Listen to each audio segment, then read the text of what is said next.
We're speaking to Bryan Stern. He's a multi-tour combat veteran, founder of Project Dynamo. He's on the ground as we speak to him right now in Kabul, Afghanistan.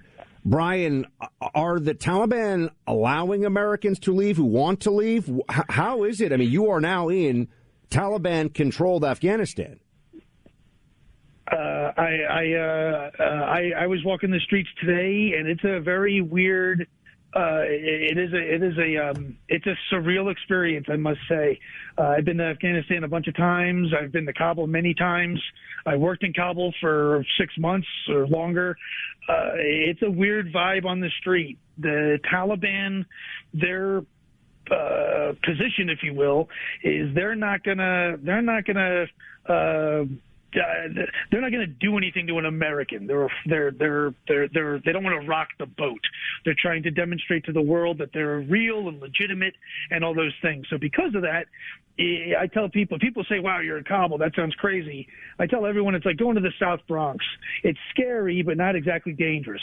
You know, it'll be okay. There's very much the vibe on the street here in Kabul. It's like that, where it's kind of awkward, kind of weird. You get some funny looks, but the reality is they're actually not going to do anything. Probably not until they do, and that's what we're all afraid of. And so, when does the shoe drop? What is the expectation, Bryan, in terms of when you're in Kabul and you're walking around? You say it has an eerie feeling, but nothing really is become calamitous. When do you think that other shoe proverbially drops in terms of your experience in Afghanistan? I think as the economy fails, as starvation becomes real, the winter is here. It's freezing here. My flight was delayed because the runway was covered in snow, then ice, and then there was no visibility. They still don't have snowplows at the runway at the airport, still to this day. So, Afghanistan's always been a complicated country, a poorly resourced country, but for foreign governments, as the situation and the humanitarian crisis goes from bad to worse, that's really when you start to see things fracture. People need to remember the Taliban are right, wrong, or indifferent. They are a transitional government, no different than when we switch from Republican to Democrat presidents or vice versa. There's always this period of transition, and then the dust settles, and then the honeymoon is over, and then real life has to start. The Taliban don't have a lot of experience governing, so they have their work cut out for them, regardless of whether they're good, bad, or anything else. Bryan, we gotta ask you: Are you optimistic that all Americans who have left behind in Afghanistan will get out in, let's say, the next 6 months? And is the Biden administration taking this as seriously and doing as much as they should? For answer your first question is, will they all get out? I'll tell you, on behalf of Project Dynamo, we're donor funded. So a little plug for us, projectdynamo.org. Please help. We are 100% donor funded. As long as there are Americans or green card holders that are left behind and we are funded, we will continue to bring them out until they're all home. Period. The end. So will they all get out? As long as we have funding, yes, they will.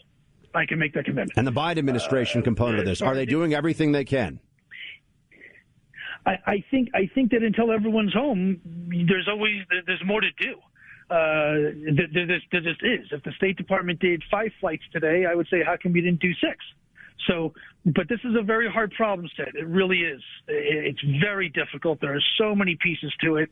I'm reluctant to say it's any one person's fault or one person's problem, because it really isn't. It isn't. Were mistakes made? Definitely. Mistakes are always made. Were decisions made that shouldn't have been made? Absolutely, for sure. Could this have gone better? It couldn't have really gone any worse, is what I would say. But, are they doing all that they can do? We put a man on the moon. We can see golf balls from outer space. We invented the internet.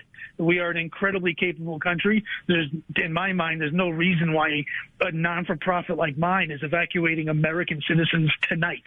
I have an 18-month-old little boy who has a U.S. passport. His passport, I have it in my hand, says "We the People" on it, same as mine. I don't understand why this kid's been trying to get out since August, and it's December, and we're still having that conversation. That is a hard pill for me to swallow as a patriot, as an American. It's not political. It's not political whatsoever. Just as an American, we don't leave our people behind ever, ever, ever, ever, ever. It's beat into us in the military, and I'm looking at an 18-month-old little boy, and he needs me to get home. That's very strange to me.